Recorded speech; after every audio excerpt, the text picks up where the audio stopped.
Are we ready to go, Ebony? Awesome. Ready. If we could, let's call this meeting to order. Roll call if we could, please. Chair Wilson, Here. Vice Chair Benavidez. Trustee Floyd.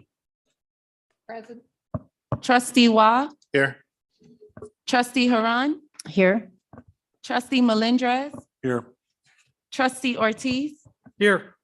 Trustee Ramaker, Here. Trustee Rogers, Here. and Trustee Whiteley. Here. And we have a quorum, Chair. Thank you. Please stand for the Pledge of Allegiance. Oh. I pledge Allegiance to the flag of the United States of America and to the republic for which it stands, one nation, under God, indivisible, with liberty and justice for all. If everybody's had a chance to look over the agenda. We go. Oh, that's right. Public comment. Geez, thank you, Nate. I appreciate it. Is there anyone signed up for public comment?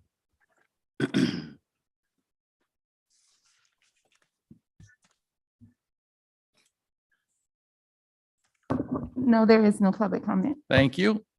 Then on to agenda. Motion to approve. Move to approve.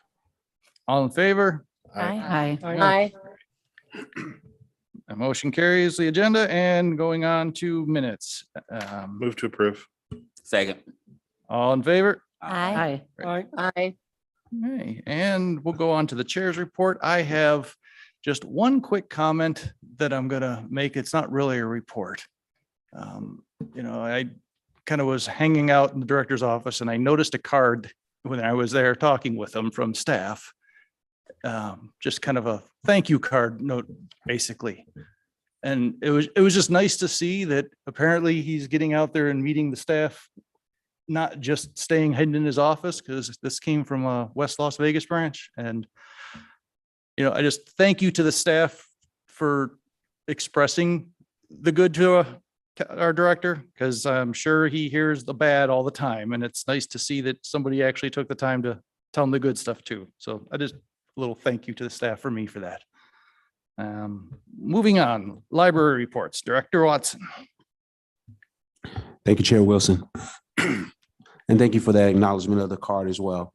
So I've issued my report as always, but I also wanted to add a few other things that are upcoming and that have happened since, and you'll see it again in the report. But today I had the opportunity, and we had the opportunity to congratulate 14 of our staff who graduated from our inaugural apprentice person in charge program. So we developed this program.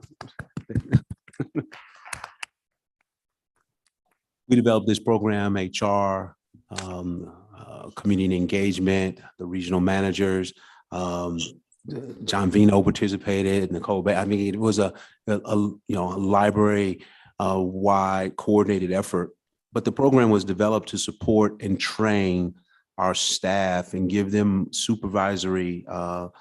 opportunities to earn supervisory experience that can help them promote by developing additional skills that would otherwise be outside of their designated work classification. And so I just wanted to point that out, that the leaders, the managers here, we are developing and preparing for the future, and also providing backup leaders capable of stepping up and stepping in when we have staff shortages, such as the organization experienced during the VESP, as well as what we were going through with COVID.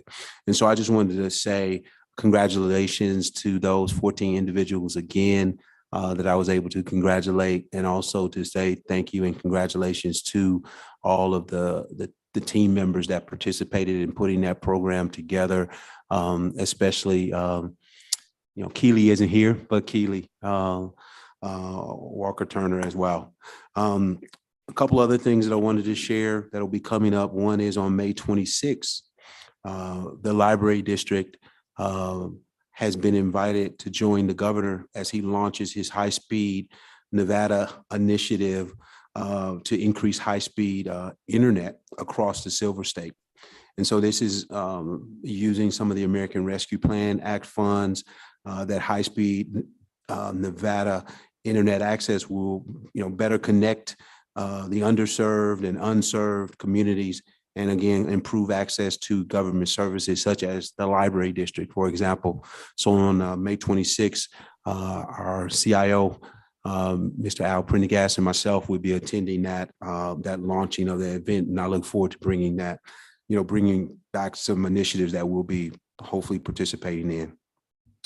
On June 4th, we will be partnering with the Southern Nevada Regional Housing Authority to help we'll be distributing 300 of the Chromebooks that we received as part of the emergency connectivity funding that the library has. And this is to help our customers and patrons in partnership with the Southern Nevada Regional Housing Authority to provide access to equipment and services to help these individuals' educational needs. I actually presented today to the Southern Nevada Regional Housing Authority Board, telling them about not only the programs and services that we've been doing over the past 15, 16 months here, but also to introduce and launch that program today. We'll also be participating in their Family Day event, community engagement and library operations, promoting library services, STEAM activities, and also signing customers up for library cards. A couple other things that I want to share is on May 10th, I was inducted into the 100 Black Men of Las Vegas organization. So I'm now a member of that organization that will help strengthen our partnerships with the community and others. And so just continue to serve the community, not just in the library district, but in other ways as well. Tuesday of this week, I attended the National Association of Workforce Development Professionals Conference, along with our partners at Workforce Connections, talking about our Sandy grant, which we began distributing VR goggles at our West Charleston Library yesterday. And this is in partnership with numerous community connectors that include CCSD, CSN, UNLV, Nevada State College, et cetera. So again, helping to train, the goal with that is to help train the community using AR and VR so that they can actually be, for example, doing dialysis, and they can actually do that with these grants. So the last thing, I got two more things, and one of them is a video that we're going to play, a short video. But I wanted to share this with you to demonstrate some of the work that the library staff does with the community, recognizing some of our local teens that had the opportunity to participate in a special project that was put on by Best Buy. And this was the Best Buy Teen Tech Center. And so we were 1 out of 3 in the nation, our teens selected. And so I wanted to highlight and share that video. But I think my other video is going to come first, which is the cell phone video. So we're going to play the cell phone video first, which is a few minutes of that launch. And then we're going to play the Teen Tech Center video for you. Just wanted to share that with the board.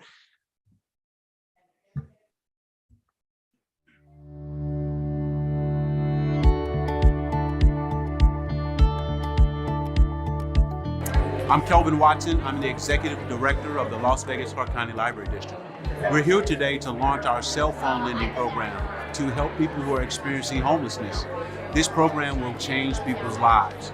You know, when I was growing up, we went to a library with a library card to check out a book.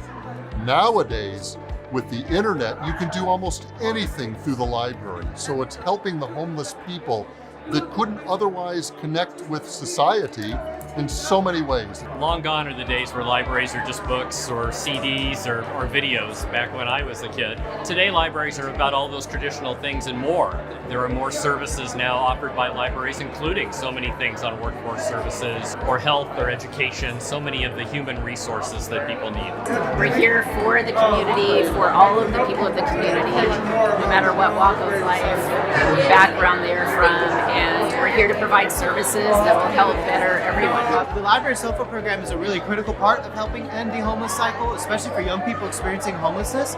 We consider self-help a survival tool. It's a really critical survival tool for homeless young people to be able to access critical services, learn about critical services, and stay connected to their friends, families, or other individuals in their lives. COVID has really exacerbated the digital divide, and this really will allow people to have a device to help reduce those barriers to accessing services and resources. For example, if they're in the homeless queue, they have to be able to check in on a regular basis, and they have to be able to be contacted to say, hey, we have housing for you. What better tool could a homeless person have, and then to partner with the library district, because so many homeless come in and use our facilities, and it's a win-win. Oftentimes homeless folks feel isolated, feel alone, feel that there's no one that cares, but I think a phone is a connection to people that do care and will provide the help that they need. I think this is an incredibly innovative use of American Rescue Plan funding. As we know, we have a housing crisis here in Southern Nevada. So many people are being priced out of housing, and so they find themselves on the street. The first thing probably to go is your cell phone bill, but that's just such a connection that people have. So I think that this is just a really smart use of funding, 18 months of free services and a device. This is going to be a game changer for so many people, and hopefully put people on a path to security and housing security. It was really well produced. Really well produced.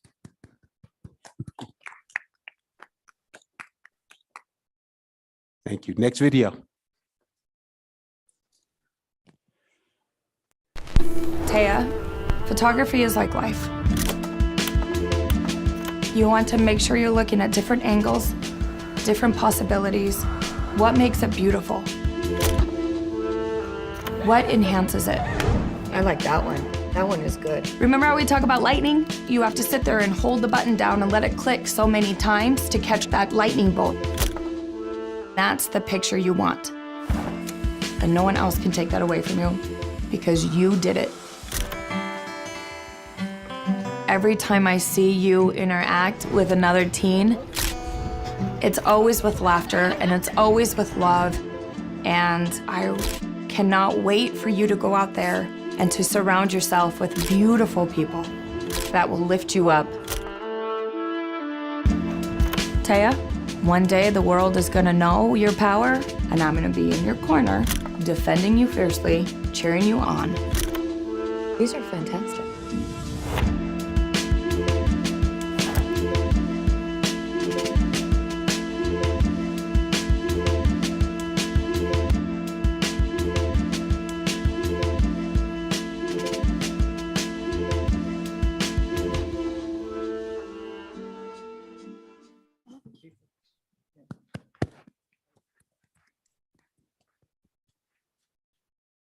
Joe Wilson, that concludes my report. Now I'll take any questions that the board of trustee members may have or any comments.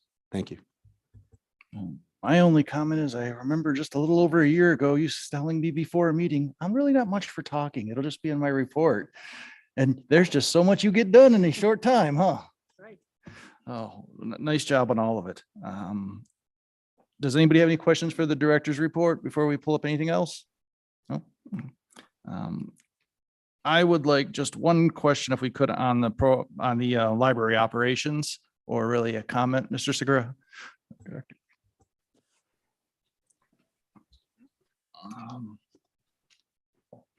Chair Wilson, Leo Segura, Library Operations Director for the record.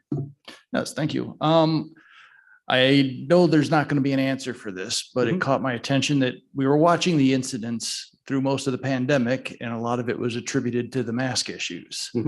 And when I was looking through the report, what caught my attention was our attendance still keeps going up, our gate counts still keep going up.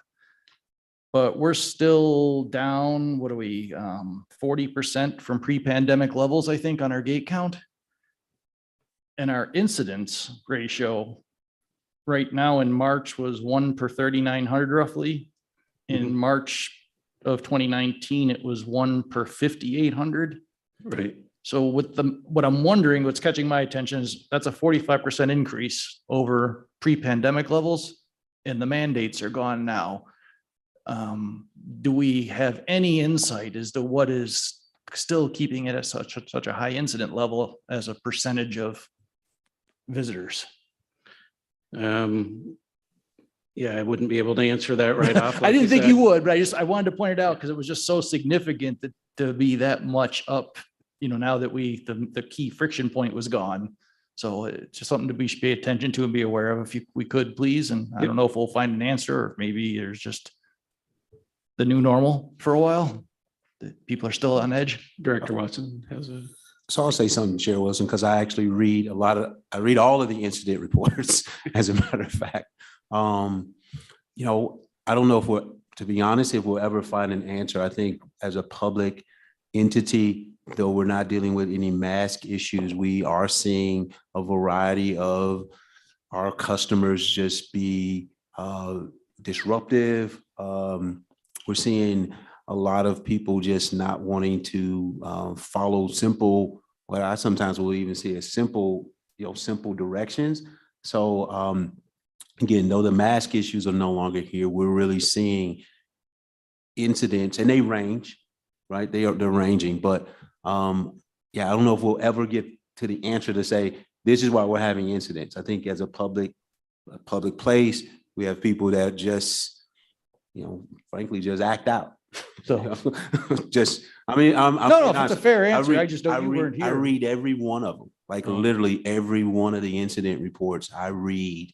And having worked at 2 other larger library systems, I think if we looked at other library systems as a comparative measure of incidents, we would be probably in line with a lot of them. We probably wouldn't be as in a range, say, as an LA Public or LA County, though, who have even more of more issues like stolen items, stolen bikes, and such things like that. So that's my, so we'll keep an eye on it. Certainly, we might start looking at other library systems as comparative measures to bring back to the board as well. But I think as again, for a public entity, public agency,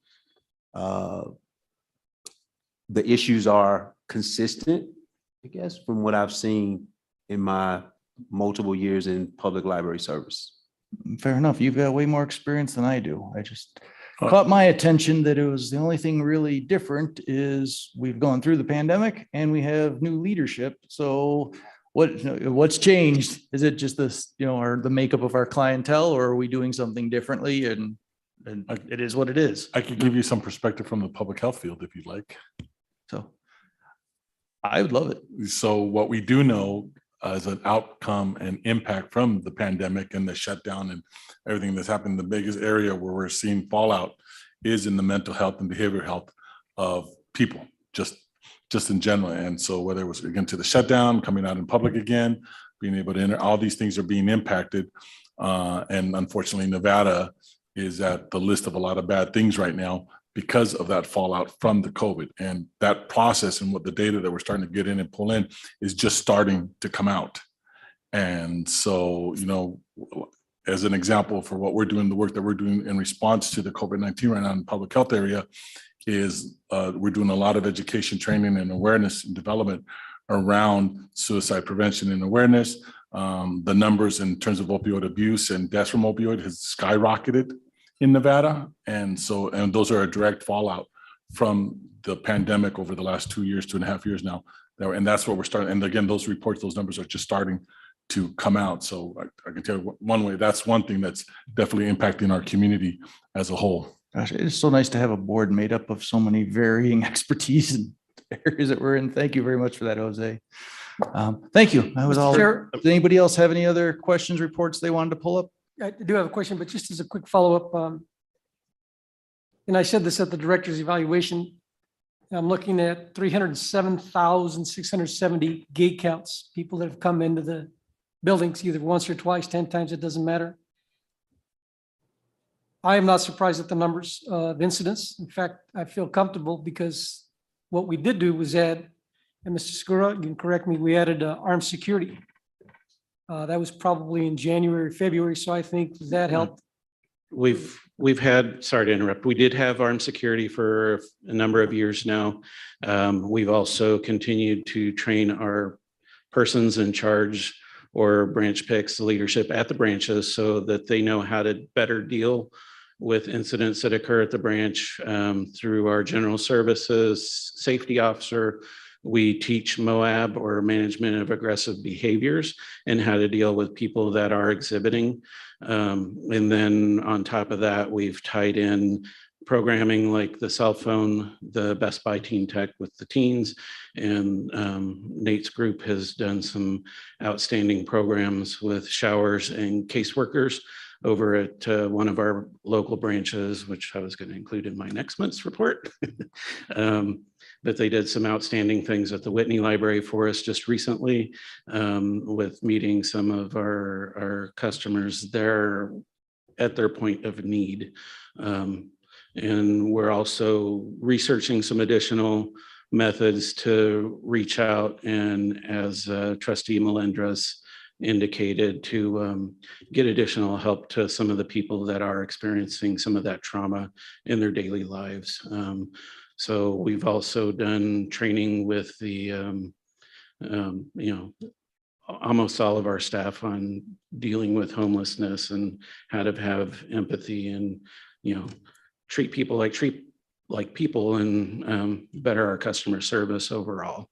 And we're preparing other leadership and customer service training on top of that. But a lot of it is, incidents are going to happen, and our staff is trained, and I think they handle it really very well. And I don't think we're going to lower our expectations to try to prevent them from reporting anything. So I know that's not what you're indicating, but I just want to make sure we state that on the record too, that our staff is doing what they need to do. They're reporting as needed to be and following through.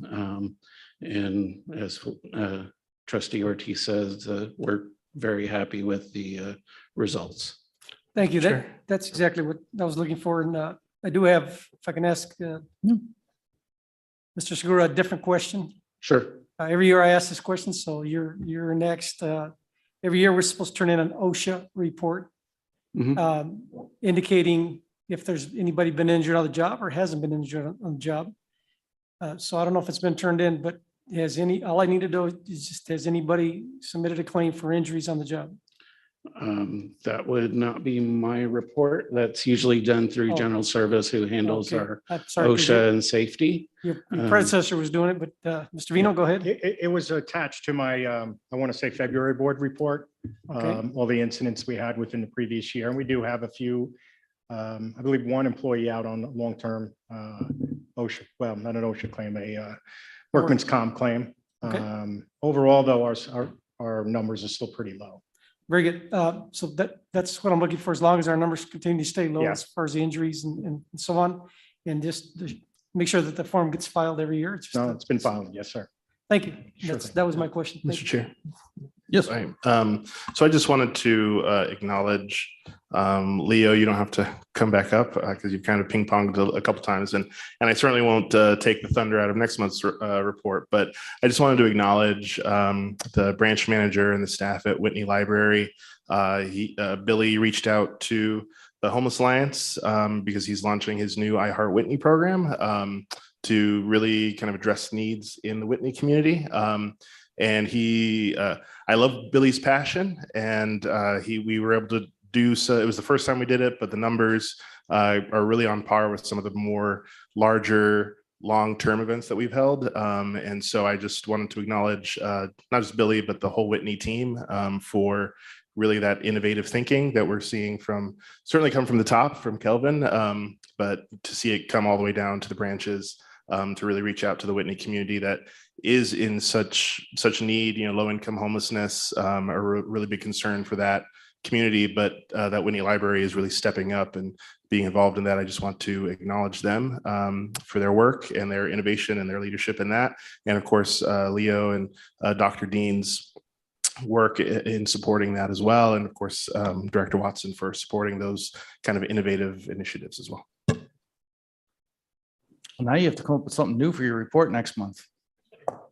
Chair, while we have Leo on the hot seat, I just it would be remiss not to acknowledge Customer Appreciation Day. Pulling off something entirely new at 25 different locations is no small feat. And the branches that I was able to pop into really quick looked great. People looked engaged, and it was just a pleasure to see.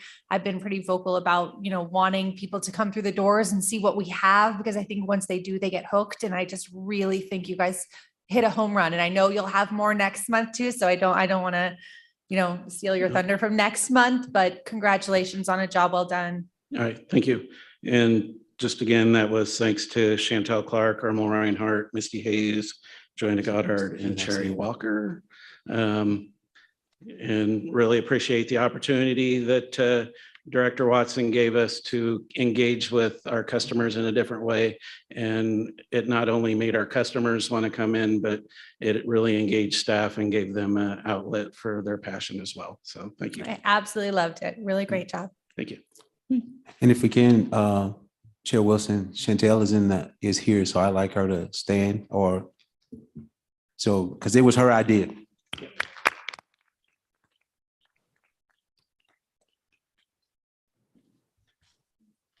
Thank you. Mr. Wilson, I did have one more quick question for Mr. Cabayas whenever. Absolutely. Reports. Thank you. I don't want to belabor.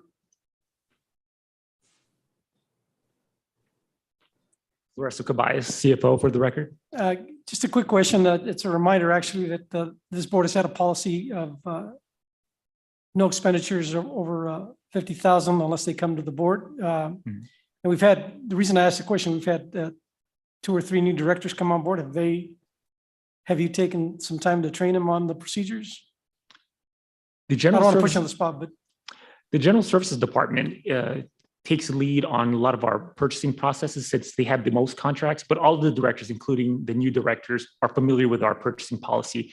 And Financial Services does monitor that, and we're not aware of any contracts that are not in compliance. Yeah, I'm not asking about non-compliance. I'm just making sure that the staff is aware of our old policy that moving forward. Yep, absolutely, Trustee Okay. Ortiz. Thank you very much. Thank you, You're Mr.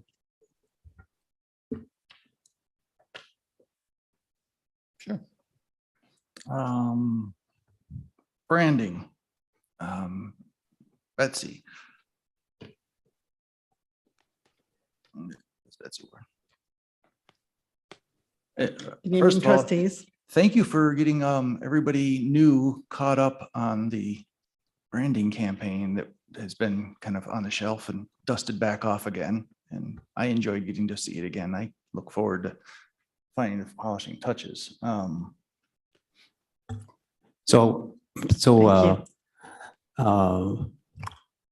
Betsy, I called you up so you could mention the summer challenge. That's what I wanted to have you just talk a little bit about. And also one of our partnerships that I wanted to share with the board. And I didn't want to steal the thunder, so I'm going to let Of course. let you do it. Thank you, trustees. So my name is Betsy Ward, Branding and Marketing Director for the record, and I'm very happy to share with you the background on the Library District's partnership with our local Pizza Hut franchise, which came to us through a serendipitous phone call that Youth Services Manager Shanna Harrington received several months ago. The franchise consists of 45 Pizza Hut locations throughout the Las Vegas Valley, and their advertising agency was looking for a partnership in education for Valley youth. They found Shanna's office number and they called her out of the blue. She did a fantastic job selling the Summer Challenge program, and they immediately committed to working with us. Shanna referred them to the BAM department to work out the details, and Matt McNally, Shanna, and I have been working with them ever since. 3 months later, and we now have an excellent new partnership with them. They will be attending the Summer Challenge Kickoff event this Saturday, May 21st, at the East Las Vegas Library, where they will be selling pizza slices, then donating 15% of the proceeds to the Library District Foundation. But their commitment does not stop there. They will be including the Summer Challenge brochure on every pizza box delivered for takeout at every Pizza Hut location across the valley for a minimum of 4 weeks. They will sell 17,500 boxes of pizza per week like this. So this is a total of 70,000 additional brochures that will be distributed across the valley to potential library customers thanks to this new partnership. To accommodate their generous offer, we went back to our printer and we will now have an additional quantity of brochures ready for Pizza Hut within the next week. In the meantime, we borrowed 17,500 brochures from Shanna's inventory, and we will deliver those to Pizza Hut on Monday. These will be sent to their stores through their own distribution channels, and we hope to start seeing these deliveries happening within the next 7 to 10 days. Pizza Hut is also donating personal pan pizzas for every child and teen that completes all 3 levels of the Summer Challenge, and a 30% off coupon for adults who complete the challenge. And so to celebrate this new partnership, we have a little treat for you today, your very own personal pan pizza. Just a little treat. Wanted you to join in our excitement about this new partner, and they are long-term committed to us. They want to do something with us for every promotion that we work on. That's fantastic, Betsy. Congratulations. And to Shanna, because she got that call and she made the sale. She made the pitch and the sale, so. That's terrific. I'm a huge fan of Summer Challenge. I think it's so much fun for the kids and it's so important for them to not just slip Summer Slide. And as a mom of 2 kids, we get these a lot. They're the favorite of my kids. So I know you're going to get in the hands of a lot of students this summer through this partnership. Thank you. This is just a wonderful partnership. I was just talking with Kelvin, laughing over some 40 some years ago as a kid, killing myself to get through books to get this silly little pizza every summer that I still remember to this day. So pretty exciting partnership. And thank you for the shirt, Betsy. Yeah. Oh, well, that's Shanna. Thank you. Thank Betsy, you so much. before you get away from me, this one is just, I mean, this has been my week. I've in-serviced all my library classes this week on the Summer Challenge. So Centennial Hills Library better have really good numbers because I've been working for them. The kids are super excited. They're loving the pizza ideas. And I even had one kiddo today in one of my classes say, "This is awesome. I've got to get my mom on board with this." And I said, as a matter of fact, there's an adults program. And they were super excited about that, about bringing that. So, and thank you for, I know this was the second time we've done it, but thank you for sending these to the schools. That is absolutely a huge, huge help. You know, all of my kids were given their brochures by their teachers before they came to me this week for classes. And I'm just able to pick it up and explain to them the whole program, and they're just loving it. So it's awesome. Thank you. That is a really, really important partnership for us. And again, that's Matt and Shanna and their team working really hard with those partners. So yes, CCSD is incredibly important to us. And this is the second year, and we hope to see those numbers even higher. All right. Thank you. Thank you so much. Any other reports we would like to call up at this time?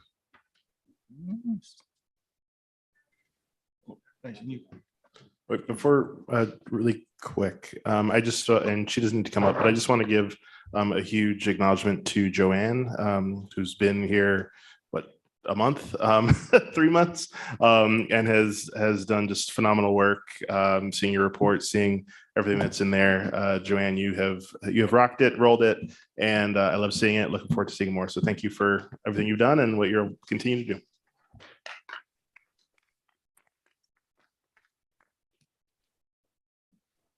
Mr. Vino. Good evening, everyone. We appreciate the opportunity to bring the board up to date on everything that's been going on with the West Las Vegas project. For the record, John Vino, General Services Director, with me tonight from KME Architecture is Mel Green. Mel Green, Principal, KME Architects, for the record. Emmanuel Arguelles, Principal, KME Architects. Welcome. Thank you. I just wanted to start with a quick update on our agreement with the city. Happy to report that we have reached final agreement with the city on a statement of intent. We worked through, it's passed all the attorneys, and we will be moving forward with an interlocal agreement. We will be bringing forth a resolution at the next board meeting. And certainly having that in place makes me a lot more comfortable with what we're going to talk about tonight, which is wrapping up the programming part of our architectural and moving into the real architectural. What we wanted to share tonight was just a little bit of what we presented to the community over our meetings, the feedback that we got from the community and how it impacted the program as we move forward. And KME will talk a little bit more about the actual concepts and that, where they are and how they were inspired by the process. Overall, our goals for the programming was to create a vision, to come up with a vision. We've been working with innovation and opportunity for education for the new library. Our goal was to understand the design objectives, to clarify the space objectives, and to identify what future library services the community and staff would see at the new library. Where we're at now, we've gone through some blocking. We've figured out what needs to be in the library. We're probably coming out of the second picture and moving into the third, where we're actually going to start talking about schematic drawings as we move forward. When we started, our first process was with the focus groups, and we did hit a little adversity. It had been leaked to the community that our intent was actually to sell the library and then move out of the community. So our initial meetings, we had to dispel that, and it was our commitment to the community that we were there to be a community anchor. We were there really to talk about how the library can interact with the community, about youth and education, families, health and wellness, and civic and social. And what our intent was really was to work with them to broaden the library as a community platform. And it certainly wasn't our intent to leave. We shared with them, we're very transparent, that this was a needs assessment. The library has been looking at this library for quite some time. Indeed, these were some of the findings that happened in the facilities master plan. And we shared that this particular library, West Las Vegas, had the highest community need for programs and services amongst our libraries. It was top community impact for a community with a library. And certainly if a library closed within that community amongst our libraries, it would have the biggest impact on that community. And it was also one of our locations with the highest renovation needs.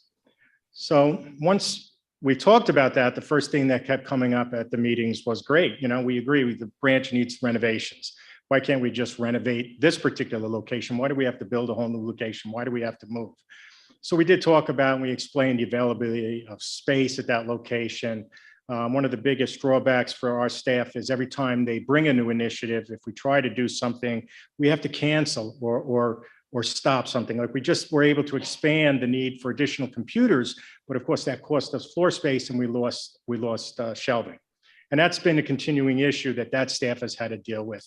Parking has always been a long-term issue. A lot of people would like us to put a second floor on that.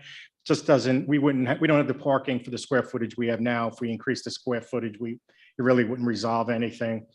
Building and renovating a building like that with a second floor would cause us to close the building for 2 years, and that wasn't really something that would have been beneficial to the community. So, coming up with that, this was a new library, was the most cost-effective and best solution for the area.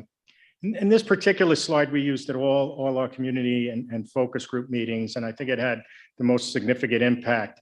These were the core services and programs that we were talking to the community about, and anything that was in red or anything that was in yellow were services we just could not have within the space allocated at the West Las Vegas Library. And that was very visual. I mean, the yellow, we do have some of these service, but certainly not to the extent that we wish to have them due to space limitations. So we also, once we got past that, we talked about what a 21st century is and what 21st century isn't.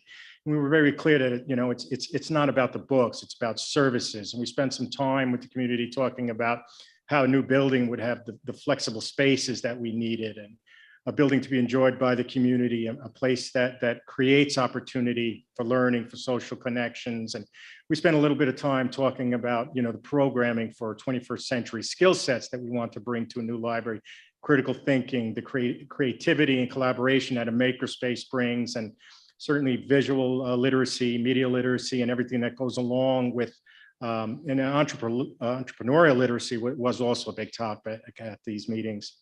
So taking what we learned at our earlier meetings and taking what we learned at our staff meetings, we did have the community meeting last month, maybe 2 months. And when we had, we presented the community with activity boards to get their input on some of the most important things. And then we have a special thank you to Ms. Clay T. White, as well as Councilman Creer, who came, and Ms. Clay T. talked about the history of Las Vegas, and Councilman Creer was able to field all the questions that were related to, hey, what is the city doing with this building? What's your plans? What's the future use for the theater? And that really allowed us to just concentrate on what our vision was for a future library. And we asked them to tell us what their dream library would look like. And we talked in detail about each of the core areas that we would be expanding. And I won't touch on them all, but the ones that we did receive a lot of feedback on was Young People's Library, very important to the community, specifically the education gap and how we would be helping bridge the, and support K through 12, and how we would be able, we do have a homework help center, but how we would be able to expand that and really dedicate some space to that. We heard a lot about the makerspaces were very popular. This was one of the areas based on community feedback that impacted our programming. We actually added a third makerspace to a future West Las Vegas library, expanded the space that we had allocated for makerspaces. We would be working with library operations to really discuss the best use of those three spaces as we move forward. Adult learning, social services, as it relates to that area, was also a very hot topic. We received a lot of feedback on partnerships, what they would like to see in those partnerships. We spent a lot of time, Director Watson kind of spearheaded that the space should have a business incubator, and it was well received. We added 2 additional offices into the programming. It would be our first real business incubator where you see libraries are kind of really positioned to help with business incubators based on just what the equipment that we have. Renting our conference rooms or renting our meeting rooms. This would allow them to come in for a week or for even a month and actually have office space that they could use as they move their business forward. We still have to work out the full details of this program, but it is kind of an exciting program that we did receive a lot of feedback on. Closing the digital divide, also really popular, a lot of comments, on the need for everybody to have access. Of course, probably the #1 topic was the theater and our position to bring an event center to the new library. I will say that we did get a lot of positive feedback on the need for an event center. It was well embraced, especially for individuals that realized they could use it, and it would be affordable for family events and banquets. As I mentioned, there were some people that really still want to talk about a theater in that location, but it was about equal in terms of feedback. The program itself will have all the details that we received. We did receive quite a bit of feedback on our activity boards, and in our planning survey, in addition to the community meetings we sent out, it was available online, and it was also available at the branch and at the community meeting. We had 30 questions that we asked that were very specific to the programming and just what's important to you at the library. So the first portion, we'll have the full version of the programming in your board packet next month, but I just want to touch on the top 5 that came back. The most important thing that we saw was access to borrowing books and DVDs at 80%, free access to computers, library staff helping with technology, delivering of library materials to the homebound was also rated very highly, and free job and career sources was also highly rated. Those were the top 5 rating. We also asked them to just comment on what do you think was the most important thing to West Vegas? What does the library benefit you in the community? And what new programs and services and equipment would you like to see? And we received just over 450 separate responses for comments of things they wanted to see. And as we analyzed it, what became interesting and really important that I think we were moving in the right direction is well over 99% of the requests and the needs were being addressed in our current programming and what our plans were for the new West Las Vegas library. So it really helped us, solidify that I think the programming that we're doing and the direction that we're going in is being embraced by the community and is what the community is looking for. A lot of the negatives, again, where it needs to have a library was a lot of the negative comments. The other thing that really stood out as you go through all the 450 comments was the repeated use of I need access, we need the resources, we need access to technology, we need resources. It just over and over again, those were the terms that really stood out. And again, I think that just solidifies that that's exactly what we hope to bring to this new library is access to education, access to technology.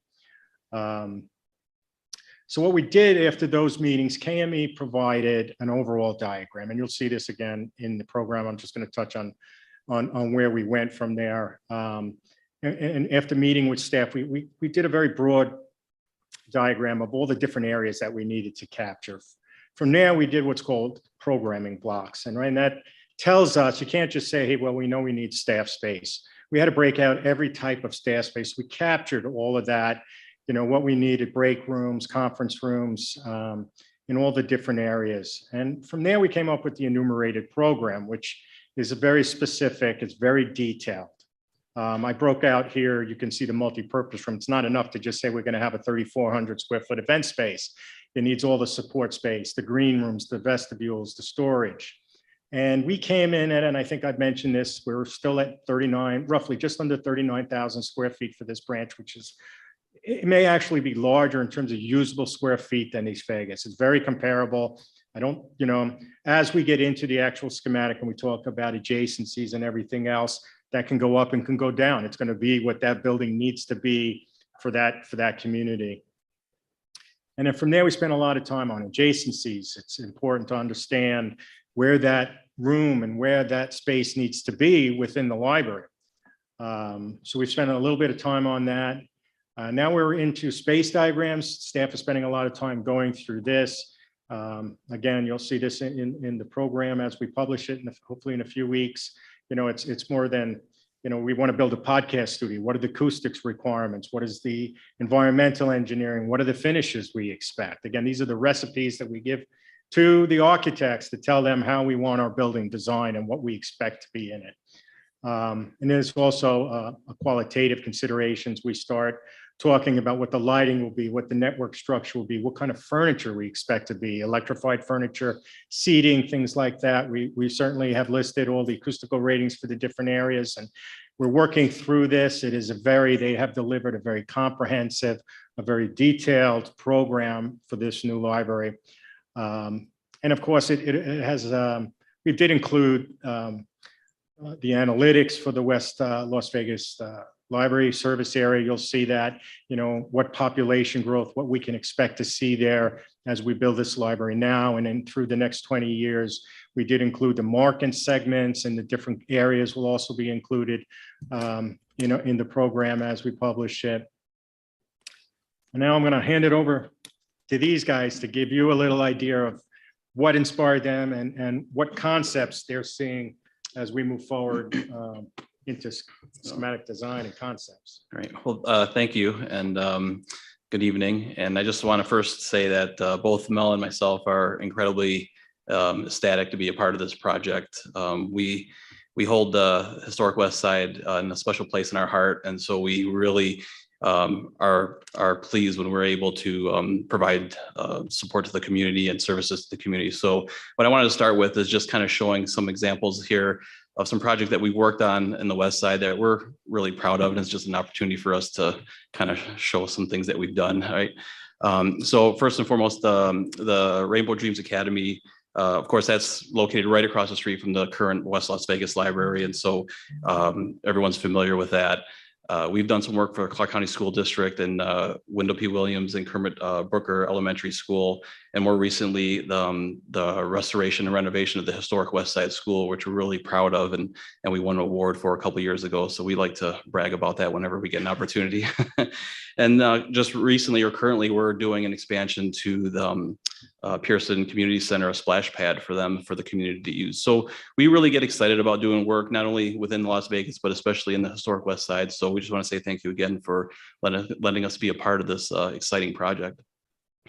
So getting into some of the specifics of this particular project, the proposed parcel, as you may or may not know, is about 5¼ acres located on Mount Moriah and MLK Boulevard.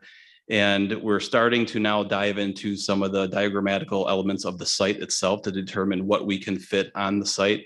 As John mentioned, as we completed our program, we determined that the building itself is going to be about a 39,000 square foot facility, which is almost 2.5 times larger than what's there at West Las Vegas. We're starting to really kind of dive into it now and organize some of the sites. So we're still kind of up in the air, whether it's going to be a 1-story building or a 2-story or a combination of both. We're kind of getting into the fun part now. So we're really excited about that.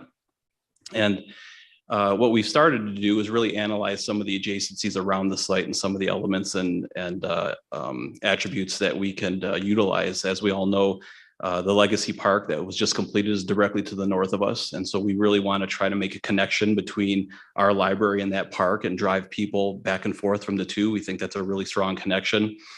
John mentioned earlier about some of the programs that we're going to be providing in the library with workforce and entrepreneurship. And we have the Urban Chamber of Commerce to the west of us and the post office directly to the south. So we think there's some synergies there that we could utilize. And then to the west of us, we have West Prep Academy. So obviously the students from there will be kind of filing into our building as well. So we're really excited about the site location and think there's a lot of opportunities there for success. Talking a little bit about the service and the area that we're servicing. So the location, the new location is about 0.6 miles away southwest of the existing location. And so what we analyzed was the 1 mile perimeter around the library and trying to understand and make sure that we were not losing any service to any existing community members. And what we found is that we're actually picking up within the 1 mile perimeter 3 additional schools that will be actually closer to the library. And we're still providing a library close enough to the existing library where it equals about a 10-minute walk. So hopefully it's not creating too much inconvenience. Obviously, we want to be able to to provide access to all the people in the community. And as we start talking a little bit more about the site, of course, we're getting really excited about some of the sustainable design elements. We've started to analyze some of the attributes of the sites in terms of prevailing winds, sunrise and sets, shading and solar opportunities and things like that. And as we start progressing into the design of the building, we want to try to make sure that we're utilizing as many of the attributes as we can to make this a state-of-the-art and energy efficient building that could really be there for a long time to come and be a showpiece and a model for the community. And so as we completed our programming document and started kind of transitioning into concept design, what we really did internally and with the help of John is creating what we're calling these project themes. And these are going to be our guiding lights. As we were analyzing the feedback from the community and working with community leaders, as well as the staff at the West Las Vegas Library, we wanted to identify the things that were going to be incredibly important and take priority of the project in terms of what are our goals. And first and foremost is going to be the opportunities for education, right? We want to make sure that we're creating a building that's providing these opportunities and providing access to education. And further and foremost, or further, is the flexibility and adaptability. We want a building that's going to be able to be flexible for multiple types of use, not only just now, but in the future. We kind of have a sense, and we know what we want to provide for the community in the near future, but we really don't know what a library is going to look like in 10 years. So we want to build a building that's going to be adaptable and be able to accommodate those future needs. And of course, safety and security, right? That's always in the forefront of everybody's mind. We want to make sure that the patrons feel safe and are welcome into the building. And then again, just access is a big word that we've seen repeated over and over again, right? So we want to be able to provide access to technology, workforce assistance, community engagement, and support services. So these are going to be our guiding lights and really going to be the answers to all the questions that we ask as we're going along the path of concept design. Should we do this? Should we do that? How are we going to better service our project themes and making sure that we're staying true to the project goals? And again, John mentioned, the core spaces, right? So I think through this programming exercises, as well as engagement with the library staff, we've really learned and understood what these primary goals are of the library and the primary spaces and core services. And this is how we've broken up our program. And now we're going to take this further into the concept design and start arranging these spaces and arranging what we would call the mass modeling of the building, as well as the outdoor space. So we can identify how these spaces interact with one another. How will the patrons use a space and transition from one to the next? And more importantly, how can they be exposed to all of these elements, right? A person may come in to borrow DVDs and find out, hey, I can learn about 3D printing. I can learn about this. So providing not only access, but exposure to everybody in the community, and making these libraries really a place that everybody wants to come and visit. And so with that, as we start getting into some of the concept design, I'm going to pass it over to Mel, and he's going to start talking about some of the really exciting stuff in terms of how we're going to start coming up with some of our ideas and concepts for the building itself.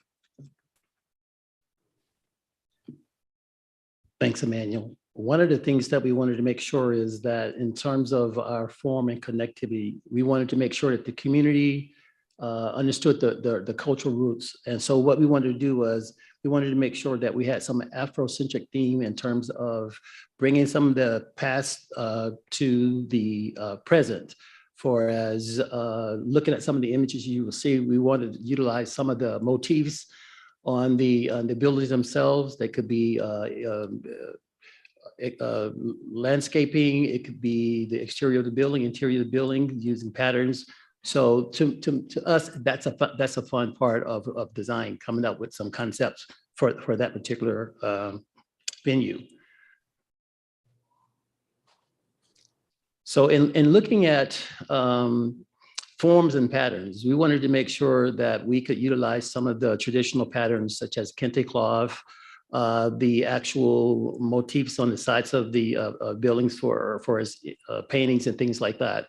So we wanted to take that motif and see how we can use that on the window mullions, the materials, the colors, so that it brings out that cultural Afrocentric theme that we're looking for. So that would be some type of design that we would do during our conceptual design stage. But it gives us a start in terms of coming up with the building itself. So here we're looking at the front porch. So Emmanuel and I was thinking about how could we come up with a theme? And so we wanted to use the southern front porch. To us, the southern front porch is a place where you relax, a place where you have the opportunity to meet neighbors. It provided shade. It provides a place where you feel secure. So we wanted the entrance of our building to be that front porch where it would greet the community and bring what we call security to that theme. We also wanted to have that front porch as just what we call a living room. So as you walk through that, you're transforming to this nice lobby where we have a lot of information in terms of digital science, which we hope to bring to that fruition as well. And then looking at, I had the chance to travel to South Africa. So I was able to go to the capture site for Mandela. And so one of the images that you see there is a statue of him, and you can only look at his image at a certain angle. So we wanted to also bring a teaching tool to our kids in terms of having a transition of a courtyard where they can actually walk through that area and experience some of the cultural artifacts that we would bring to fruition for our kids. One of the other things that we're looking at is how to make the tech labs part of the flexible spaces. I'm a musician. My grandson goes to Cram Elementary School. He plays 4 instruments. He plays the tuba, the drums, xylophone, and the bass clarinet. And so I've always talked to him about music, how I would like to introduce him to the Motown sound. So it'd be great where we can go into a studio at the library and record our music together, the bonding of my grandson and myself. So those types of things that we're looking for to bring to the 21st century library, not just the book collections. Also, we have labs, technology makerspaces, so they'll be able to do some designs in terms of creating maybe robots, creating digital 3D displays, all those types of things. So to us, the library is not just for collections, it's going to be for the community itself. With that said, I'll turn it back over to John, but we are so excited. One other thing that I want to mention, this is a very prestigious project, and the fact that it has minority participation. So we have a role model for our kids in our community. And to me, that is very important. We are looking to start a junior architect program in West Prep so that we will have a representative from each one of the classrooms be part of our team. So we can take them through the design process as well as the construction process. So that's our goal. Thank you.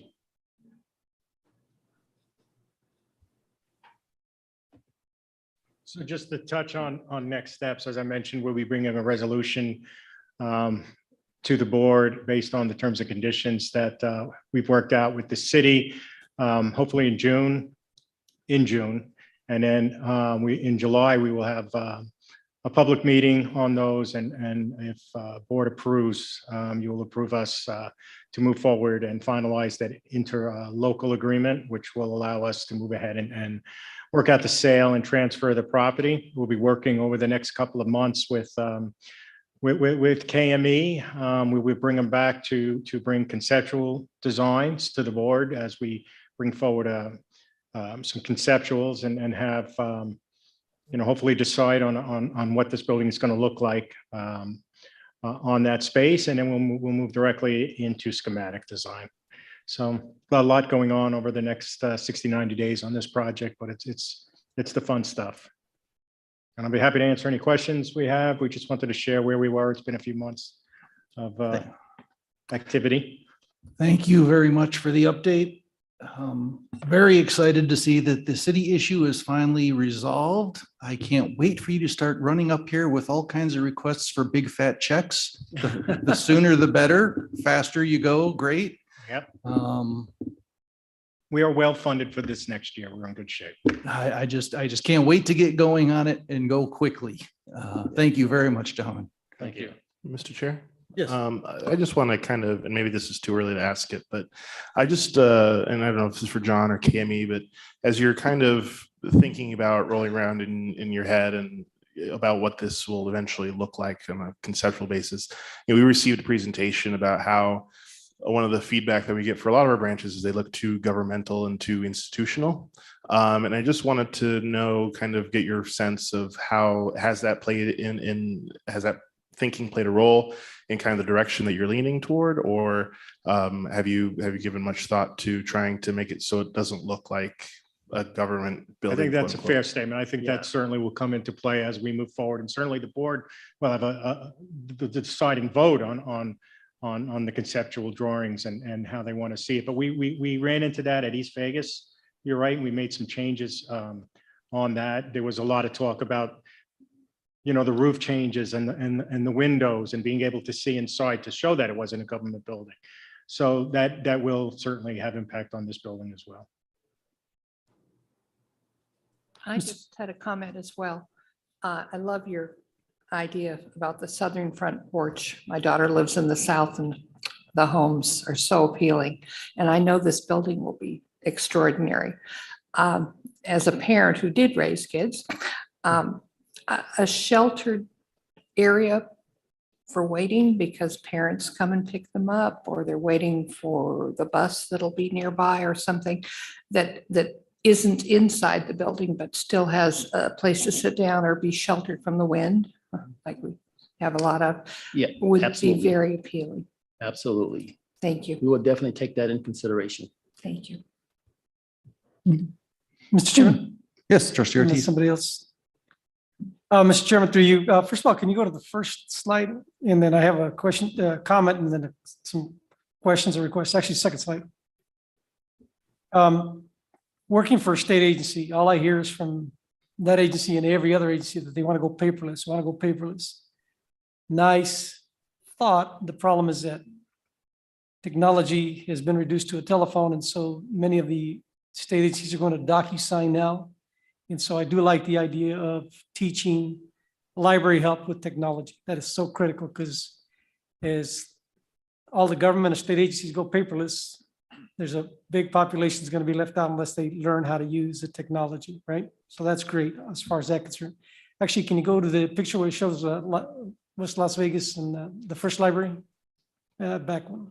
That one? No, it shows the three. Oh, the old library. There Yes, you go. sir. If Yes. you leave it there. So that was just a comment. Very good, on point for whoever made that recommendation. I still have some questions that I asked for to start. Are we extending the Wi-Fi to the end of the parking lots? Did you account for that? I would like to see the Wi-Fi extended, because during the pandemic, we saw people outside when the library was closed doing their homework with the Yes, Wi-Fi, because the yes. Wi-Fi was open. We certainly talked to IT about making that happen. So, and then of course, having the technology on the poles, right? I've been harping on this for a long time, so I hope we get this done. Signage, I know you're not at that point yet, but I want to make sure to keep it on the radar that we have some very nice signage, both on the Lake Mead side and the MLK side and the Mount Moriah side. Because individuals driving that area like me, sometimes we speed more than 45 miles an hour, even though we shouldn't. And you just zoom right by, and so then you go on to your next destination, whether you're going up MLK or coming down MLK. So signage is real critical, that we have a nice sign, not our typical signage, okay? Whether it's has an Afrocentric design on it, whatever it is, as long as people can see it, okay? And then, of course, the signed agreement, you said you're going to bring it to us in June, you said, or July? We'll bring a resolution based on those terms, correct? Okay. In June. I'd like to bring the resolution forward at the June meeting, and then 30 days later, we have to have a public meeting, and then you will approve us, the district, to move forward with, to sign the interlocal. And for the rest of the board, that's critical, because that allows the staff to go to the foundation, to go raise money, to Ms. Pavetti to raise money, to go get new markets tax credit. That's what they need to go out after new markets tax credits, money to help us build this facility. So really, that's the only holdup there, so that we can go after the remaining money. So we make sure we have enough to finish the project and make sure it captures everything that's been asked. And for the architects, doing a great job. Mr. Vino, great job. It's real tedious work, but I think the community there and the community of the library district is going to be very proud of this library itself. And so thank you again. Thank you, Mr. Chair. Let me take a picture. Thank you, Mr. Chair. Thank you. That's I know. John, I just wanted to thank you for being thoughtful and tenacious throughout Appreciate it. this entire process. I know it's been tough, and I was just delighted to read a little bit more about it in your report about the way it all went down. So thanks for doing that. Thank you both for coming in as well. I was really encouraged to see some of your conceptual ideas for what it should look like, because as you heard me earlier, I'm a big believer in let's get people through the doors and let's make it comfortable and let's make it feel good. So those are some, I think I've been to that Toronto library myself. And so I know that's a pretty one. And I was really excited to see the Mandela art, because that's such a neat concept. As you were saying, I mean, it's so cool. Very inspiring, yeah. And I was just even further excited to hear you talk about wanting to involve students, because I think that that's huge. I mean, to know that you had a front row seat to something like that could be incredibly impactful on a student for years to come. So thanks for the good work. I'm looking forward to seeing more. Thank you. Thank you, gentlemen. Thank you. Thanks. We look forward to bringing you the conceptual drawings in a few months. Well, we could always hold a special meeting on like Tuesday and get the We'll see what agreement we can getting do. going. Yeah. What, that too fast for you? Come on. Anybody else have any other reports they want to bring up? Chair, one more, and I've been Yes. chatty today. I just wanted to quickly recognize Matt McNally for being awarded from the Western Arts Alliance for your leadership during the pandemic. I continue to be mind blown by the level of programming that we have and the depth and the breadth of the programming that we have across the branches. And I would highly encourage everybody to go check out a concert or a play or something that you haven't had a chance to see or even may not know, because there's some really great stuff happening out there. And it was really nice to see you acknowledged. Thank you for that. Let's see here. And on that note, I will go ahead and accept the reports. And we don't have any unfinished business, new business. Let's see here.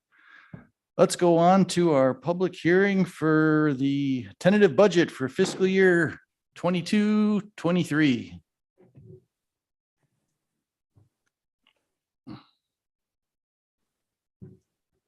You get extra points if you sound like it's an auction. Thank you, Mr. Chair. Again, for the record, Flores Tobias, CFO. Staff is recommending adoption of the Las Vegas Clark County Library District's budget for fiscal year 2023, as I will be presenting it here. We'll start with total revenues. Revenues for every fund is increasing for 2023. I highlighted the gift fund and grant fund revenues because those numbers have changed since the tentative budget that was presented to the Audit and Finance Committee in April. The original budget went from $815,000 to $1 million for the gift fund, and from $1.8 million to $2.5 million for the grant fund. Since then, after discussions with the development department about increased fundraising opportunities and more opportunities in both funds for the gift and grants, we increased those amounts to the $2 million and the $6 million you see here. We budget for those two funds to be at a high enough level in order to spend any possible awards that we receive. For example, awards that we either expect or don't expect. An example of an award we did not expect was at the beginning of 2020, where the pandemic started, and we applied for $300,000 worth of federal emergency management agency funds to reimburse us for pandemic-related expenses. Since then, we've been approved for a total of $210,000 in reimbursements from FEMA, and we expect to collect that in the current fiscal year.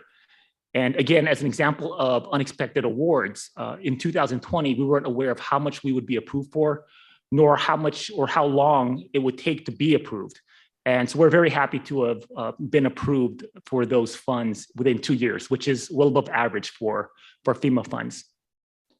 The capital projects funds revenues represents investment income.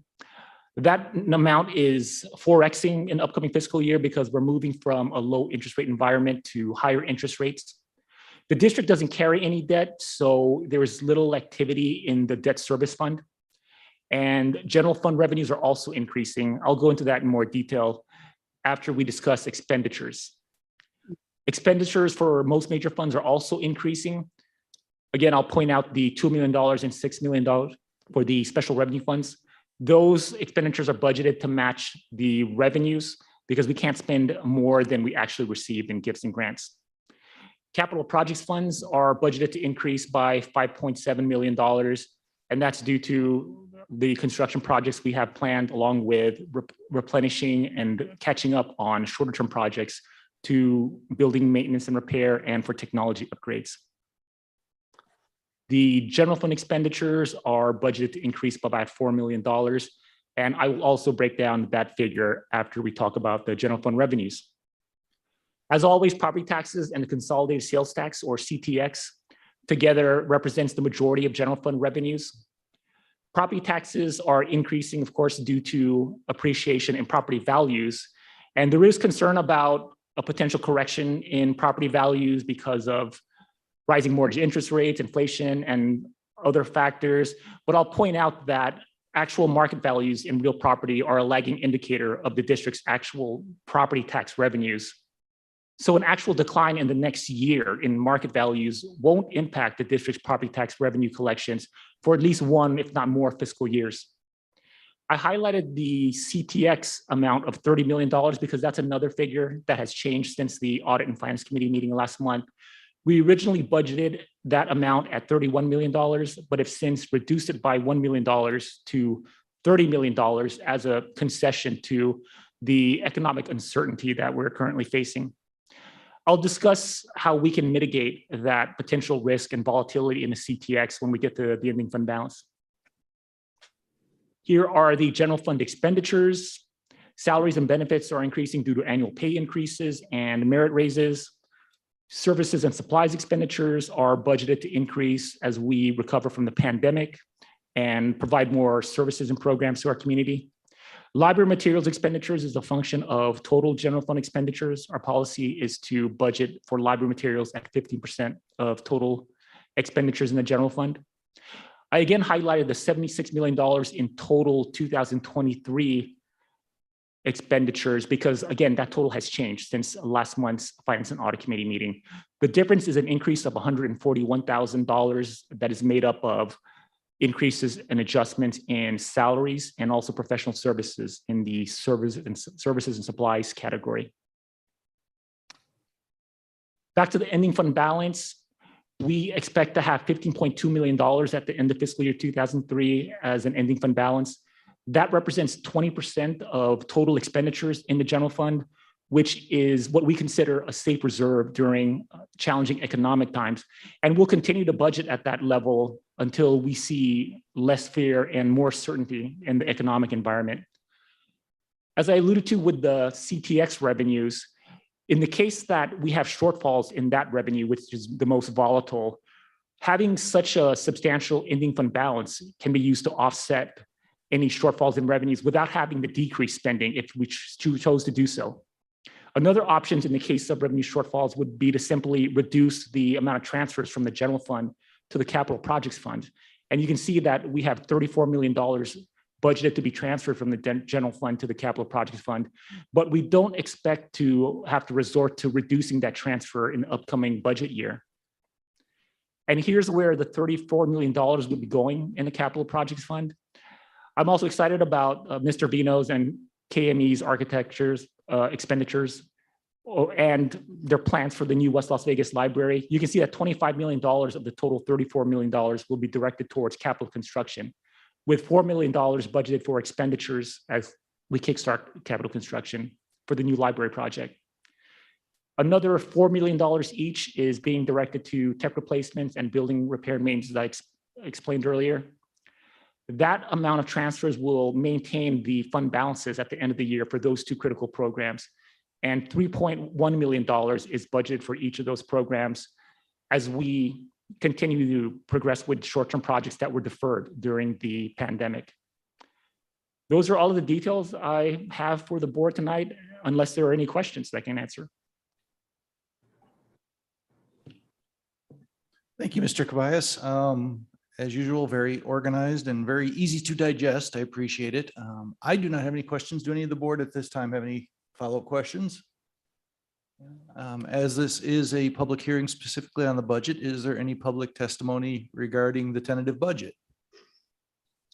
Okay, seeing nobody with anything there, then let's move on to a motion, if I could, to close the public hearing on the budget. Second.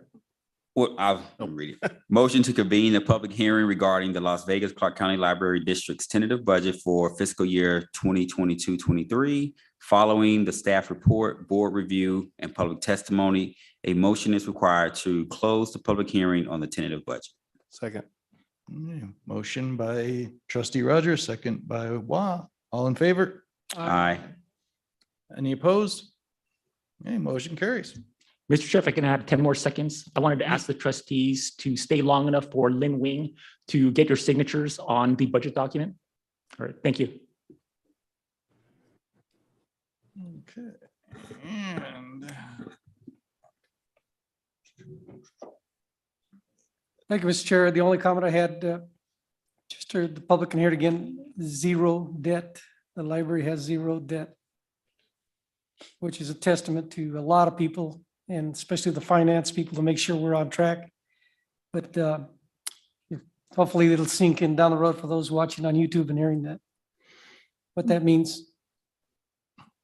And on that note, we will go on to board action to adopt the Las Vegas Clark County Library District's final budget for fiscal year 2022-2023. Could I have a motion, please? I'll take that one as well.